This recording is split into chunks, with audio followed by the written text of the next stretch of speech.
Bismillahirrahmanirrahim. Assalamualaikum warahmatullahi wabarakatuh. Alhamdulillahirabbil alamin. Ala rahmatihi wa ridha nafsihi wa zinata arshihi wa midad kalimatihi. Asyhadu an la ilaha illallah wahdahu la syarika lah. Asyhadu anna Muhammadan abduhu wa rasuluhu la nabiyya ba'dah. Subhanaka la ilma lana illa ma 'allamtana innaka antal alimul hakim. Allahumma anfa'na bima 'allamtana wa 'allimna ma yanfa'una ya rabbal alamin. Allahumma ati nufusana taqwaha wa zakkiha anta khairu man zakkaha anta waliyuha wa maulaha thumma ba'du. Assalamualaikum warahmatullahi wabarakatuh. Segala puji juga Allah Subhanahu wa taala atas nikmat dan rahmat-Nya pada bulan yang mulia ini, bulan ini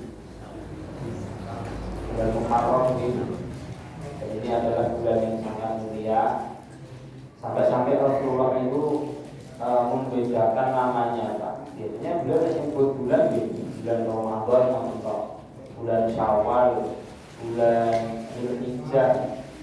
Tapi khusus bulan Muharram ini Rasulullah menyebutnya dengan nama yang beda, yaitu menyebutnya dengan bulannya Allah. Bulannya Allah. Nama Ramadan bukan bulannya Allah gitu. Bulannya Allah. Syawal gitu bulannya Allah sebenarnya, tapi di penamaan beliau menyebut bulan ini adalah dengan nama Syahrullah, yaitu bulannya Allah Subhanahu wa taala. Di mana bulan ini adalah bulan yang sangat utama untuk melaksanakan apa? Puasa. Nah, mungkin Anda namanya puasa Asyura. Kapan Mas? Jadi antara perbedaan pendapat ini. Jadi untuk Muharram tahun ini juga seperti yang dulu kita bahas di cara menetapkan apa nih kok bulan Hijriah nih kok. Jadi kalau seandainya jenengan memakai matlak global atau ru'yat global, maka jatuh 9-10-nya di hari Jumat dan hari Sabtu Hijri. Besok dan juga besok tanggal 9 Muharram. Terus kemudian tanggal hari Sabtu tanggal 10 Muharram.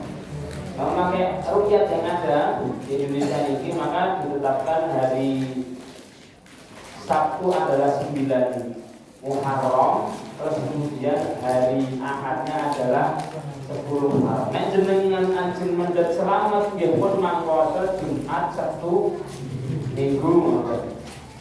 Oke. Memang di sini Rasulullah menganjurkan tingkatannya 3 nih.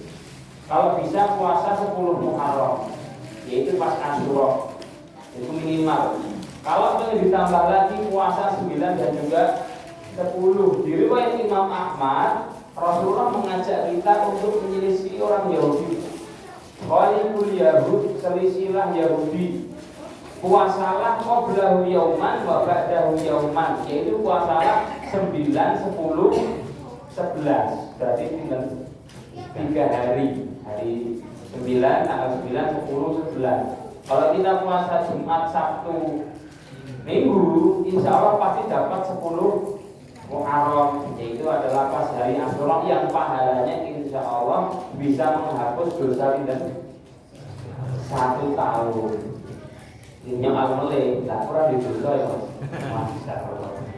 Andai kan kita tidak punya dosa sebanyak 1 tahun, maka yang tadinya sebagai pengampunan dosa dirubah menjadi pengangkatan derajat, yaitu derajatnya diangkat oleh Allah Subhanahu wa taala. Misalnya di lari-lari ada begini, kan ini pun dosa dari ini.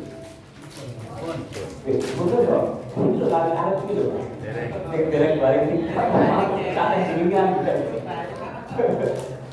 Anak kecil yang belum balik belum dosa. Ketika dia belum dosa, terus dia puasa di hari Asyura, yang dihapus nomor ini tidak ada yang dihapus. Namun Allah mengangkat apa? Derajatnya, menambah yang namanya pahalanya karena anak kecil sudah bisa berpahala dan belum bisa berbuat dosa. Anak kecil ini itu saja bisa berpahala dari Allah Subhanahu wa taala sebagai pengangkatan derajat. Makanya Nabi nyuruh kita nyelisih orang Yahudi. Kenapa? Karena orang Yahudi dihormat. Di hari Asyura itu orang Yahudi juga puasa. Cuman puasanya 1 hari tok, yaitu di hari Asyura pas tanggal 10. Pas itu Allah menyelamatkan Nabi Musa dan menenggelamkan Fir'aun musuhnya. Itu terjadi pas hari Asyura, pas 10 Muharram ini. Ketika Nabi Musa itu dikejar Fir'aun, lari terus kemudian sampai di pinggir Laut Merah. Terus kemudian di depannya laut, di belakangnya sudah Fir'aun dengan seluruh bala tentaranya.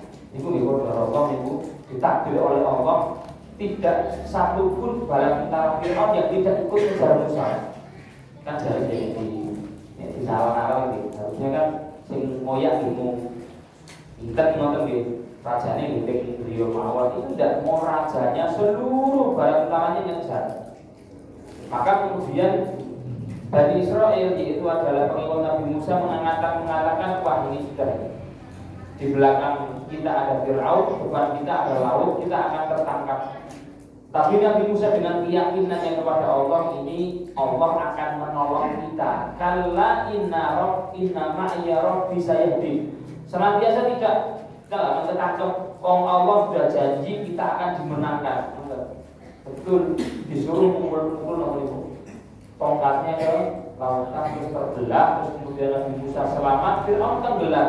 Kejadian itu pas terjadi ketika tanggal 10 Muharram. Orang Yahudi kemudian puasa karena sebagai bentuk kesyukuran, alhamdulillah kok Nabi Musa selamat. Di sisi lain lagi, memang terkadang kita boleh, bahkan dianjurkan kita mensyukuri nikmat Allah yang berupa keselamatan atau berupa taufik ibadah. Pulang dari Jakarta, dari Jepara, itu orang pesisir pantainya ketika ngobrol sama kami menyampaikan bahwasanya kita ini mas, kalau seandainya di antara kita ada yang selesai baca 1 juz mau Quran itu Pak, terus selesai 1 juz itu madam gede. 1 juz makan besar, 2 juz makan besar, 3 juz. Jadi khatam 30 juz itu 30 kali makan gede. Cocok ya? Loh kenapa? Saat ini bisa selesai 1 juz itu nikmat betul ibu. Istiqomah gambar betul Pak. Kalau ngira nih, ikrar bapak nih, bukan ya. Berat kan gitu. Dalam arti kalau kita kok dimudahkan untuk taat, misalnya belajar Iqra pelan-pelan, kok selesai Iqra 3 misalnya bismillah, syukuri dengan sedekah. Itu minta cerita mulai macam ini dan selanjutnya. Nanti selesai Iqra 4 masuk Quran seperti itu. Sebagaimana Nabi mengatakan tentang puasa Asyura ini, kami umat Islam itu lebih pantas bersyukur dengan selamatnya Musa, tidak kalian orang Yahudi. Nabi pun nyuruh sahabatnya berpuasa, beliau berpuasa, tapi menganjurkan menyelisihi orang Yahudi. Bahkan lebih banyak puasanya, tanggal 9, 10 kali 11. Sekian 3 hari ilmu. Saya buatan memang silakan puasa 2 hari. Yang tidak kuat 2 hari silakan puasa 1 hari. 1 hari tidak kuat, tapi hukumnya apa sunnah, tetap tidak wajib. Baik, itu sebagai mukadimah di bulan kita yang ini. Kita lanjutkan pembahasan kita yang kemarin kita terpotong di hadis seorang sahabat namanya Amru ibni Anbasah. Ini ngapain bukan di rumah tulis gitu. Ini bukan atas tadi dia gimana Pak kalau berdiri. Baik, kita sampai dulu kita sampaikan tentang pahala wudu. Maka gitu. Hadis yang menjelaskan bahwasanya ternyata di setiap gerakan wudu kita itu ada pahalanya dari Allah Subhanahu wa taala. Dan kita sampaikan bahwasanya orang yang kemudian mengusap wajahnya, maka akan keluar seluruh dosa yang ada di wajahnya, terutama di matanya, dengan tetesan air terakhir yang menetes dari wajahnya bersamaan dengan yang menetes dari jenggotnya. Ini sudah kita bahas masalah. Kemudian, tsumma yaghsilu yadayhi illa al-mirfaqain. Bagi yang orang mencuci kedua tangannya sampai ke sikunya, jadi kedua tangan ini dicucinya sampai di sini pun di siku. Nah pas siku ini hati-hati Pak, soalnya ini kira di sulit kena air gitu. Dipastikan ditekuk seperti ini dan kemudian diputeri air. Terus kemudian ketika wudhu ini terkadang mentang-mentang ini sudah basah gitu, dari basah muka dan juga mulut, ketika mencuci tangan mengingatkan kok ini boten tumut, cuma sekedar dari pergelangan sampai ke siku mentang-mentang ini sampun basah, ini boten sampun. Jadi harus diseluruhkan dengan basuhan setelah basuh muka dari mulai ujung jemari ini sampai ke pundi, sampai ke siku, dan dipastikan sikunya juga mengena, bukan yang tetap ini. Nah, ini terkadang harus diputar karena memang sulit untuk kena air. Maka yang dibasuh adalah seluruhnya tanpa terkecuali. Saya ngerti sebentar. Bagi orang yang pakai jam, kalau yang tadi dipastikan jamnya ini longgar bisa kemasukan air, atau nek mau yakin silakan dilepas. Nah, bukan Bu, ibu-ibu sing biasanya ngangge cincinnya sampun Masya Allah sesak kelet kalih napa niku kulitnya, sehingga kalau wudhu dipastikan tidak kena itu air. Hendaknya ketika wudhu cincin itu diputar, cincin diputar supaya air wudhu itu maksudnya hampir mayoritas ulama mengatakan kalau ada sesuatu di anggota tangan yang dibahas adalah cincin menahan air sampai ke kulit, maka dikhawatirkan nanti wudhunya tidak sah. Kenapa tidak sah? Karena ada anggota di tangan tidak kena air, tidak kena basuhan air. Maka hendaknya cincinnya jangan ketat-ketat. Kalau sudah ketat dan model lawas, mangsa jangan kali bapak kan ganti sing anyar, sing semar gitu. Sehingga nanti agak longgar, ketika wudhu bisa diputar airnya kena. Nah, seperti itu gitu. Ini yang pertama, dan juga yang kedua. Mulai dari kanan dulu, kemudian baru kiri, sunnahnya demikian. Lah, ada orang mas wudhunya kiri dulu, wudhunya kiri dulu baru kemudian kanan. Sah betul wudhunya? Sah, tetap sah. Ulama sepakat wudhunya tetap sah, cuman dia melakukan yang kurang afdol. Karena yang mulianya adalah yang kanan dulu baru yang kiri. Misalnya kan orang kebiasaan karena mungkin dulu ini saya dapati kasus demikian dulu sisi kirinya bermasalah, sisi kanannya bermasalah tangannya, sehingga dia itu seringnya itu mulai dengan yang sampai sembuh. Itu kebiasaannya dia itu kiri dulu Pak, kiri dulu.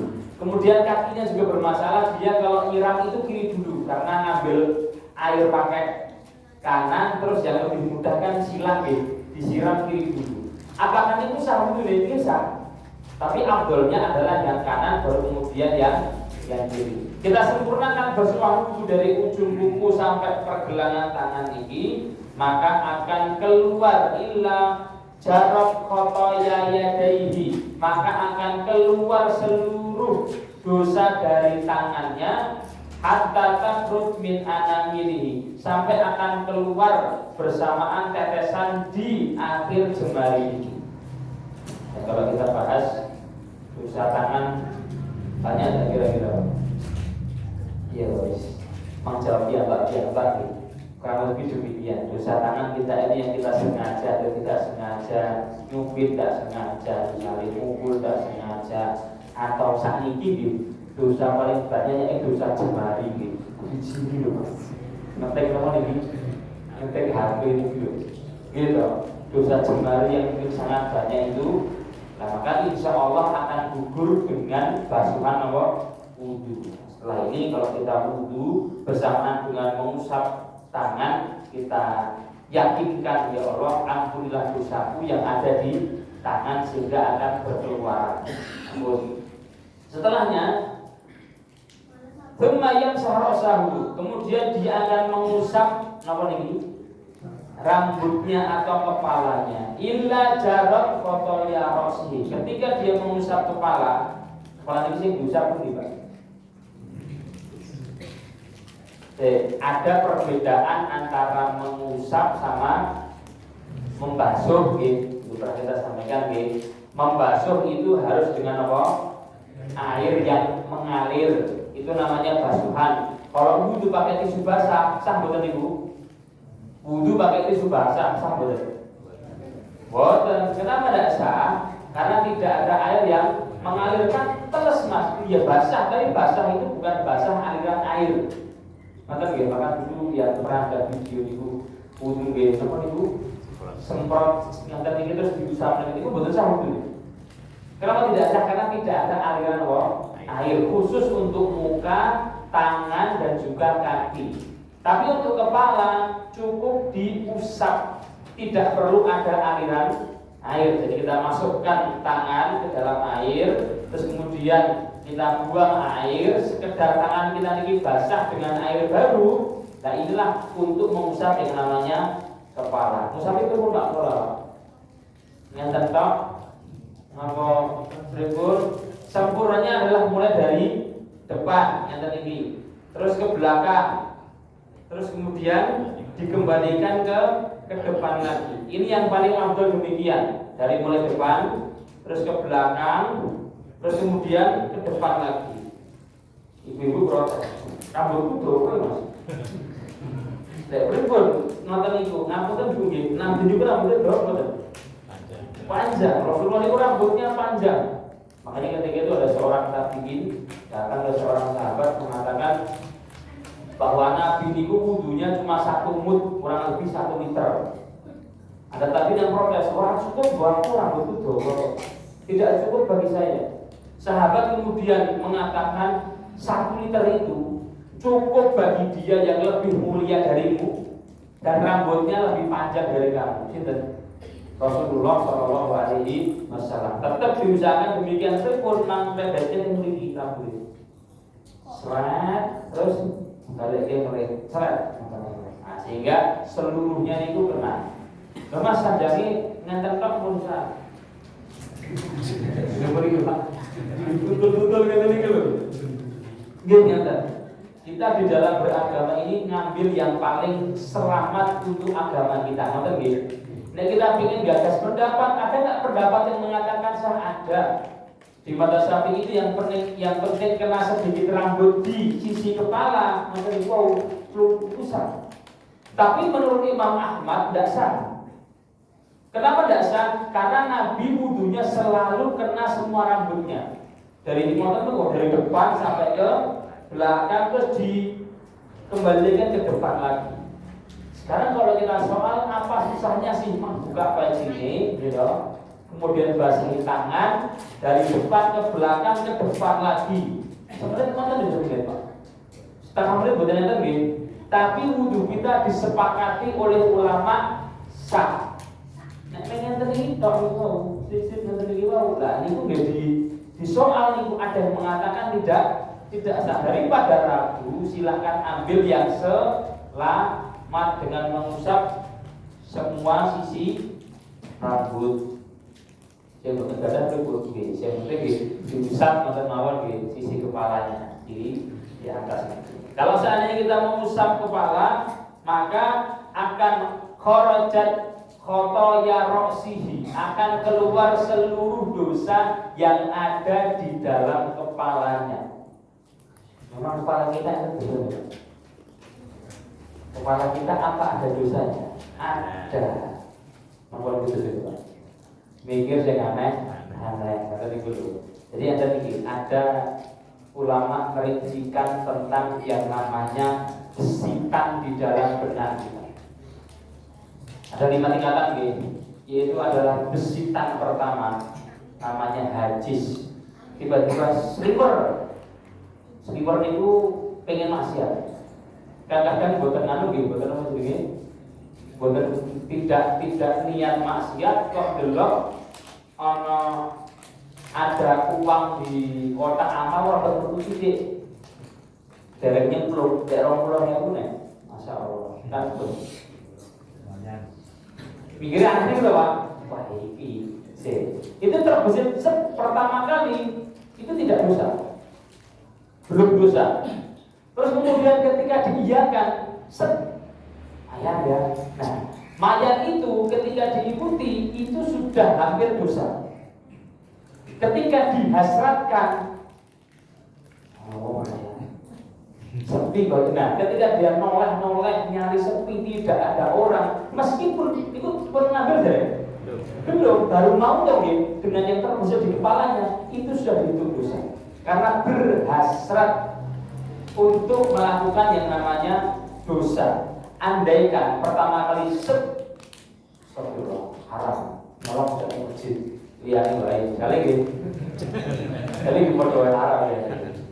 Itu ketika dihilangkan selesai masalah. Tapi kalau diikuti, dihasrati sampai diniatkan, sampai diangan-angan, pokoknya ini orang kesempatan aku tak melakoni iki, belum melakukan, dia sudah jatuh ke dalam maksiat hati, yaitu adalah mendambakan maksiat. Maksiat itu dosa, mendambakan maksiat itu justru lebih dosa dari maksiat. Kenapa Pak? Karena naudzubillah orang itu bisa saja suul khotimah dengan dambaan maksiat. Kapan? Saya sering sampaikan ke santri yang tadi ini.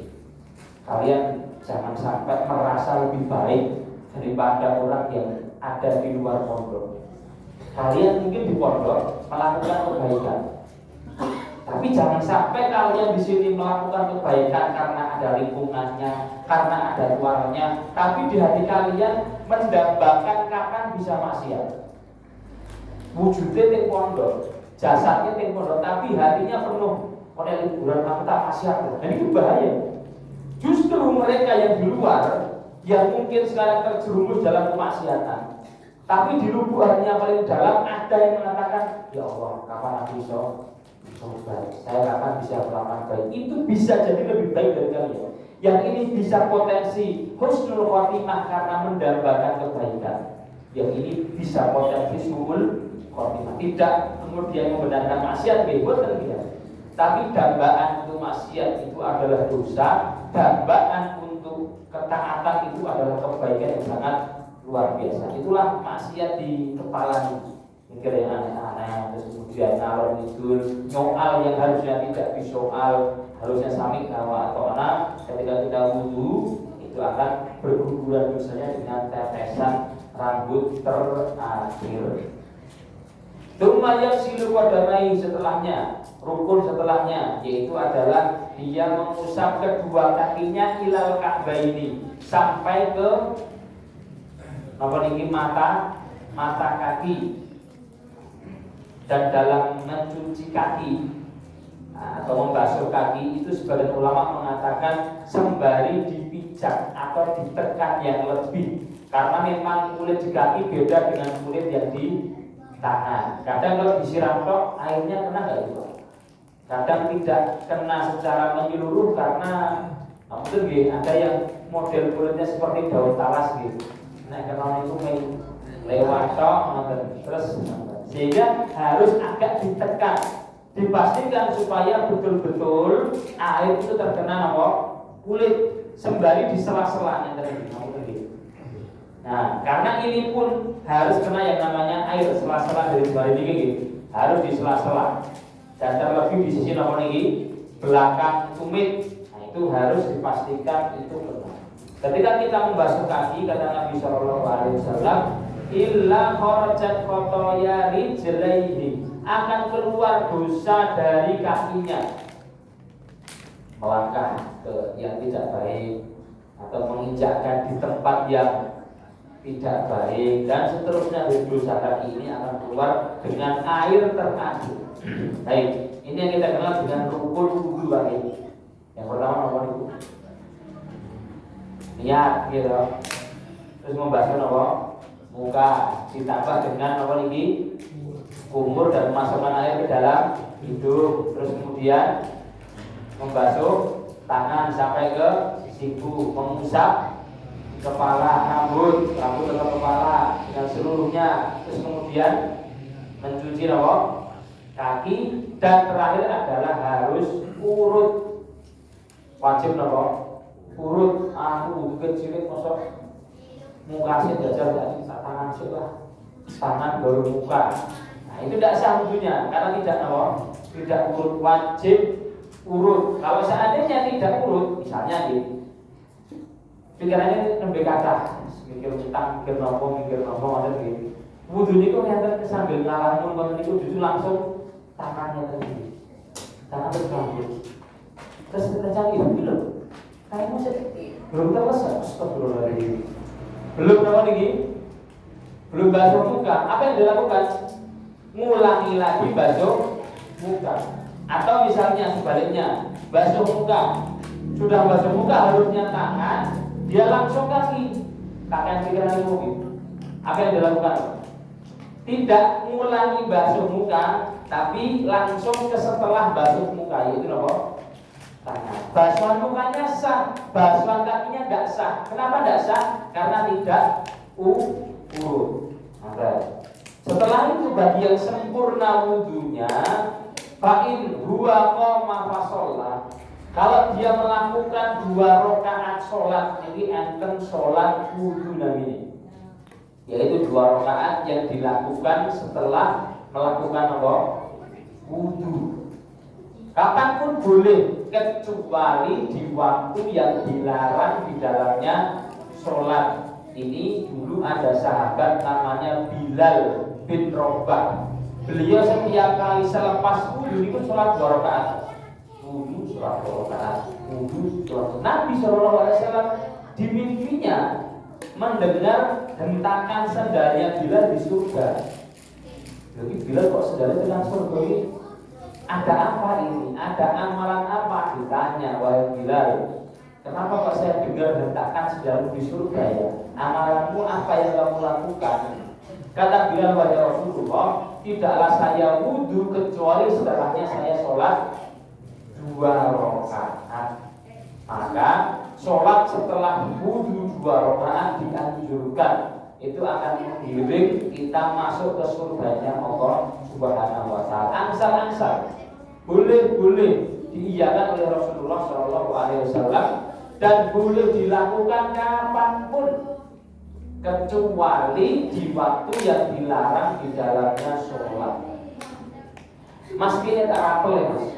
Kok sholat itu ya aku baru wudu, tak naik masjid sholat 2 rakaat, tak niati sholat wudu, tahiyatul masjid, qobliyah maghrib, nomor Pak. Wes semuanya itu diniati jadi satu di sholat 2 rakaat. Angsal betul? Angsal betul? Boleh, tapi jangan mengharap pahala lebih kan nonton. Karena sholat cuma 2 rakaat. Secara kebolehan boleh, dapat pahala niat. Karena diniatkan yang namanya ba'diyah wudu. Berarti kan dengan gak ada ilmu, ada sholat ba'diyah wudu. Diniatkan tahiyatul masjid, dapat niat tahiyatul masjid. Diniatkan qobliyah, dapat niat qobliyah. Tapi pahalanya beda sama orang yang sholatnya 6 rakaat. 2 rakaat dia sholat ba'da wudu, 2 rakaat dia sholat tahiyatul masjid, 2 rakaat dia sholat qobliyah maghrib misalnya. Nah itu pahalanya berbeda.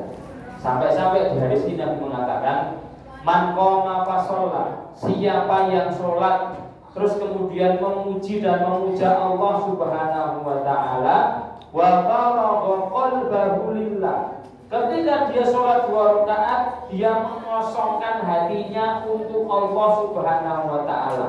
Jadi betul-betul sholatnya niatnya ikhlas karena Allah Subhanahu wa ta'ala. Kecuali insorofa min khati'atihi kayaumi waladatuhu. Itu dasar pahalanya. Kecuali setelah dia sholat, dia akan balik dari sholatnya seperti hari dia dilahirkan oleh ibunya. Artinya dosa-dosanya bersih, diampuni oleh Allah Subhanahu wa ta'ala. Ini sebagai fadilah dan motivasi. Misalkan kita tidak mampu sholat ba'diyah wudu 2 rakaat, maka minimal niatkan ketika kita sholat 2 rakaat ada tambahan apa? sholat ba'diyah wudu. Kayaknya tadi pengajian ini niatnya apa lagi? Niatnya nggih silaturahmi, niatnya nggih pados ilmu, niatnya nggih nunggu sholat isya. Penting ini gimana? Diniatkan apa? Nunggu sholat isya. Karena kalau kita nunggu sholat isya sekian menit itu pahala ngalir pahala sholat. Maksudnya gini, mulai diniati sebagai ulama mengatakan boleh niat itikaf di masjid meskipun hanya sekian menit tinggi, gak sampai 1 jam niati ya Allah saya akan berdiam di masjid. Perbanyak niat baik.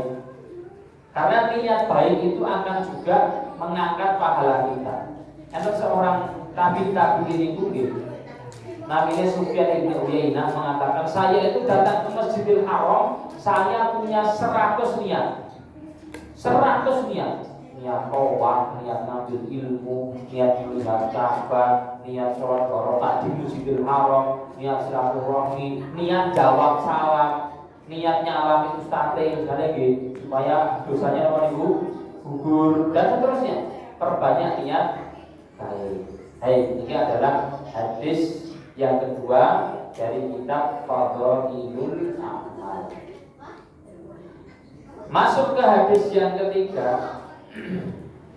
Hadisnya sahabat Abu Hurairah radhiyallahu taala anhu. Ambil balik.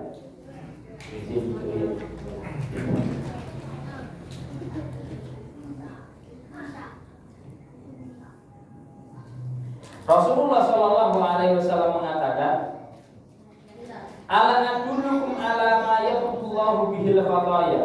Wahai sahabatku, mau tidak kira-kira saya tawarkan? Ini penting.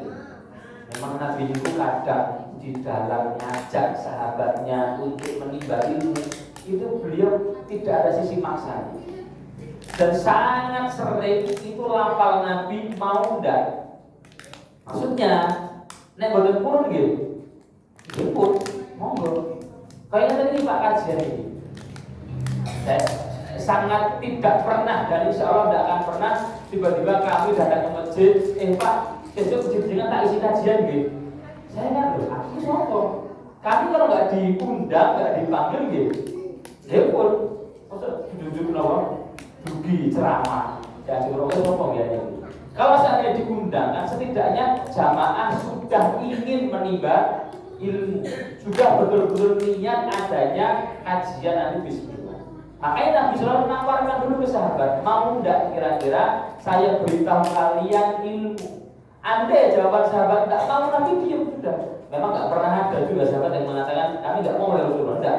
Otomatis mau. Tapi kita lihat di situ ada tawaran dari Nabi Shallallahu Alaihi Wasallam supaya kita ini ada ketertarikan dengan ilmu, ditawari. Karena orang yang memang datang ke majelis ilmu dengan sengaja menimba ilmu, dan kalau saya niatnya pergi melipir gitu, kan biasanya itu gitu, melipir sholat, orang kajian, bagi ngopo tak lungguh lah, kalau tidak seperti antar ansal apa ini, snack lumayan, gitu. Dapatnya akan beda. Kalau jenengan yang betul-betul datang niat kajian, niat mencari ilmu beda. Sudah mempersiapkan wadahnya, yang itu belum. Makanya Nabi menanyakan, mau tidak kira-kira saya beritahu ilmu sesuatu? Yang pertama, sesuatu ini akan yang Allahu bihil khataya, akan menghapus seluruh dosa kalian yang kecil-kecil. Wa yarfa bihi darajat, dan akan mengangkat derajat kalian di sisi Allah Subhanahu wa taala. Jadi satu, menghapus dosa, yang kedua apa? Mengangkat derajat. Kata sahabat, "Bala ya Rasulullah," mau wahai Rasulullah sallallahu alaihi wasallam. Dan ini jawaban sahabat Nabi, ditawari ilmu selalu apa? Mau. Misalnya kita takbiran sama itu kajian pripun? Semua sebagai balik. Nah, menonton bismillah. Kita adakan yang namanya kajian ilmu supaya bertambah. Sahabat nonton, "Bala ya Rasulullah." Kata Nabi Shallallahu alaihi wasallam, amalan pertama adalah isbahul wudu'i alal makarih. Yang pertama adalah menyempurnakan wudu di keadaan-keadaan yang dibenci. Ini memang kadang agak sulit. Tersebut yaitu adalah kita masih senantiasa menjaga wudhu. Ini gak ada wudhu sedaya gitu. Punya wudhu semua Pak gitu. Nah diniati ketika jenengan wudhu maghrib itu diniati pas kajian nanti ya Allah sambil niat jaga wudhu. Kalau seandainya batal silakan langsung wudhu mulai pagi-pagi itu gitu. Itu dibiasakan, jadi naik kerja itu gak ada wudhu. Diusahakan ketika kerja atau setelah mandi itu memiliki wudhu. Nanti kemudian kalau batal silahkan wudhu lagi. Angel mas, memang itu ibadah. Sehingga menjaga wudhu di keadaan yang berat, berarti mesti berat akhirnya itu loh Pak. Setiap kali wudhu batal terus wudhu lagi, apa betul itu? Allah ya Allah, Ustaz pernah wudhu dadak ngadeg, kan itu berat gitu. Mau mulai ketika pas musim dingin, terus adem-adem wudhunya batal, masya Allah. Itu kan untuk wudhu lagi berat. Kok kita berani melawan nafsu kita, melawan beratnya itu kita paksa wudhu sebagai bentuk penjagaan wudhu lagi adalah pahalanya besar. Jadi saya biasakan setiap kali misalnya berangkat ke Pondok kajian itu saya punya wudhu. Dari rumah sudah punya wudhu. Orang biasa memiliki mau kencing atau bagaimana jadi yang penting jalannya saya naik motor, perjalanan naik mobil itu saya memiliki wudhu karena akan berbeda pahalanya. Kalau dibahas gitu, pertanyaan gitu, saya ini wudhunya tenggriyo atau masjid? Tenggriyo. Alasannya kenapa? Supaya langkah kaki kita menuju ke masjid itu langkah kaki yang memiliki wudhu. Istilahnya kayak ngirit anggaran masjid gitu, ngirit air. Tapi kalau memang kita ke wudhu tidak apa-apa. Kalau nyari pahala lebih, wudhu silahkan di rumah. Dalam keadaan yang sulit-sulit, kita berani untuk menjaga wudhu kita. Ini amalan pertama, yaitu adalah selalu memiliki wudhu.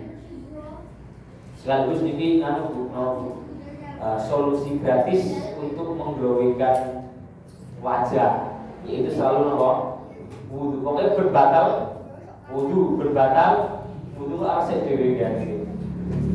Seperti itu. Hanya memang orang yang suka wudhu beda sama orang yang tidak suka. Namun gitu dengan chef yang pernah terjadi itu kan tidak ada syariat wudhu di sana. Itu saya lihat gitu. Petang-petang motor Pak gitu. Petang itu tegasnya gitu pun gitu. Boten gadah cahyanya bukan metal motor itu. Karena mungkin dia tidak terbasuh dengan air. Kan yang tidak pernah wudhu nanti cetak gitu, kalau petang sidik motor gitu. Tapi yang sering wudhu agak keluar cahayanya. Memang wudhu ini adalah cahaya di dunia dan juga cahaya di akhirat. Karena kita bahas. Yang pertama yaitu adalah isbahul wudhu'i alal makarih, yaitu adalah menjaga wudhu dalam keadaan yang berat, sedikit batal langsung ganti. Yang kedua, kasratul khuta ilal masajid. Amalan yang kedua kata Nabi SAW adalah memperbanyak langkah ke masjid. Memperbanyak langkah ke masjid. Sehingga bagi jenengan yang rumahnya ini jauh dari masjid, nah itu malah harusnya bersyukur. Dalam arti bersyukur karena setiap langkah itu akan menghapus pahala, langkah lain akan mengangkat derajat, sehingga tambah jauh langkahnya tambah banyak pahalanya. Dulu enten namanya Bani Salimah, itu rumahnya jauh di ujung Madinah sana, jauh rumahnya. Terus kemudian karena kan biasanya Nabi itu gak ada kebiasaan kalau selepas sholat itu kadang tahu siang, ceramah, ngobrol. Ini Bani Salimah pengen supaya rumahnya dekat dengan Masjid Nabawi, supaya tidak jauh-jauh ke masjid. Kata Nabi SAW, jangan kalian pindah rumah kalian. Ihtasibu atharakum, rumah kalian jauh, niatkanlah dapat pahala di setiap langkah kalian yang jauh tersebut. Justru malah jangan pindah. Kalau pindah dan dekat masjid, itu malah pahala sidik. Kadang malah sing tidak masjid itu jadi abot kadang. Jadi kepleset tekan masjid gitu. Tapi jadi lho gitu. Tapi kan perkaranya bukan perkara kepleset itu, Pak. Perkara ini apa lagi? Hati iman. Terkadang godaannya lebih besar. Nah yang jauh-jauh adzan mengira ini sing samping masjid adzan kok koyoke tidak kedengaran. Memang seperti itu. Maka memperbanyak langkah ke masjid ini dalam arti adalah kita disuruh Nabi meniatkan setiap langkah kita untuk penghapusan dosa dan juga pengangkatan derajat. Ini penting. Dari rumah itu keluar tidak sekedar keluar sambil bismillah Allah kita juga niat ya Allah aku ini sholat. Ya Allah langkahku ini hitunglah angkat derajat, hitunglah menghapus dosa. Di soal lihat, dan yang mestinya itu motor mas, lama langkah itu ya. Insya Allah putaran roda itu gitu Pak. Setiap putaran roda sebagainya angkat derajat dan juga menghapus pahala. Memang tidak kontekstual nonton gitu. Berarti memang aku butuh, kenapa? Langkah yang masjid tidak harus ada motor gitu. Silahkan motoran tidak apa-apa. Dan tidak harus juga menyiksa diri. Maka di masjid kembali pengajian dan tenang melakulah. Lah bisa setiap langkahan kaki melampah di masjid pengajian keringetan kesel gimana itu malah mang betong motor angsal boleh silakan. Dan itu juga tidak kemudian mentang-mentang rumah kita dekat masjid yang berikut misalnya gitu Mas Joni berikut misalnya tak memperbanyak langkah muter dan samsat muter lebih cerita muter dikit no pahalanya kakak betul sahabat itu semua sudah diukur oleh Allah Subhanahu Wa Taala bahwa intinya kita disuruh meniatkan pahala di setiap gerakan langkah kita. Ini kan berarti kan firman Allah Subhanahu Wa Taala sebenarnya di setiap gerak-gerik langkah kita ini ada pahalanya. Sekarang ada orang yang masjid terus, tapi tidak pernah niatkan ini Pak. Asal pahala betul.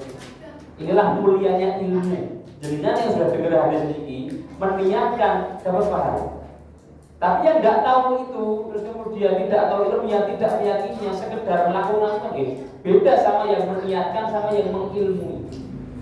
Maka kita niatkan, kita ilmui setiap langkah adalah pahala menuju masjid sehingga sangat ringan pahala Allah Subhanahu wa taala. Masyaallah. Kemudian Nabi mengatakan yang terakhir watidorus sholati ba'da sholat. Yang ketiga adalah yang pertama menyempurnakan wudu dan disempurnakannya kalau bisa dijaga wudunya dalam keadaan yang dibenci, sulit. Maka bisa tak tambah terutama kalau ingin tidur wudu betul. Nah, terus masuk sakit sebulan tidak wudu. Dan ini Nabi menganjurkan setiap kali sebelum kita tidur itu apa? Wudu supaya kita tidur dalam keadaan suci. Biasanya memang faktor ini biasanya kalau seperti itu lebih mudah bangun. Kenapa? Karena dia dalam keadaan apa? Suci, seger tidurnya, insya Allah lebih berkualitas. Ini kita saja ke dokter, apalagi dengan umum itu kan urat-urat melemas gitu. Urat-urat itu lebih dibijit macam ini. Nah, kalau kita tidur, insya Allah tambah seperti itu. Maka dijaga wudunya. Yang kedua adalah melangkahkan kaki ke masjid. Yang ketiga adalah intidorus sholati ila sholat, menunggu sholat dari sholat pertama ke sholat yang lain. Kita balik pola pikirnya gitu. Urip kuwi ya golek duit, kok nek kaya sholat ya sholat, mana Pak? Kita balik Pak, urip kuwi ya nggo sholat, kok nek longgar tak boleh duit. Dibalik Pak nggih. Hidup kita ini untuk sholat, ibadah niku. Longgar bagi nopo tak boleh duit. Kita balik supaya betul-betul ada rasa menunggu sholat. Artinya menunggu sholat itu mendapatkan sholat. Tapi kita kadang boten gitu. Duhur nonton di bawah sholat, kerja sebentar terus kemudian azan menanya orang biasa terus azan menanya seakan-akan sholat itu gimana kok gitu ya sebagai beban sholat nah yang masjid karena Nah, niatnya tadi itu boleh pun boleh dep, boleh longgar tak sholat. Kita balik keyakinan kita. Saya hidup untuk ibadah kepada Allah, untuk sholat. Bagi nopo tak boleh tinggi. Nah, jadi ini yang kesampingan, ini yang sisa-sisa kita yang kita prioritaskan adalah sholat. Nah, di dalam antara sholat dan sholat, meskipun kegiatan kita bekerja, mencari nafkah, kok ada dalam hati kita rasa menunggu sholat. Kapan aku sholat ya? Kapan sholat ya? Diniatkan nanti saya mau pergi ke sana. Nanti waktunya sekian menit sekalian saya akan sholat ke sana lah. Itu berarti ada niat untuk apa? Sholat ini. Itu langkah kakinya dan perjalanannya berpahala sholat. Seperti itu hidup ini. Kita niatkan sambil kajian, sambil saya akan nunggu sholat Isya. Nah, waktu kita duduk dengan kajian, makan, minum, itu berpahala sholat. Karena ada niatan menunggu sholat. Kata Nabi, nunggu sholat ke sholat pada likur ribat, itu pahalanya seperti orang yang berjaga-jaga berperang di jalan Allah. Berperang, berjaga-jaga di jalan Allah. Apa betul ini? Berat. Menunggu sholat juga berat. Niatnya ini dulu. Kalau kita pulang melangkahkan kaki dari masjid ke rumah kan, pun angan-angan pun kata gitu, pun ngomong bermadam jalan-jalan, kok boleh gagas betul. Serangga. Kemudian ada di sholat.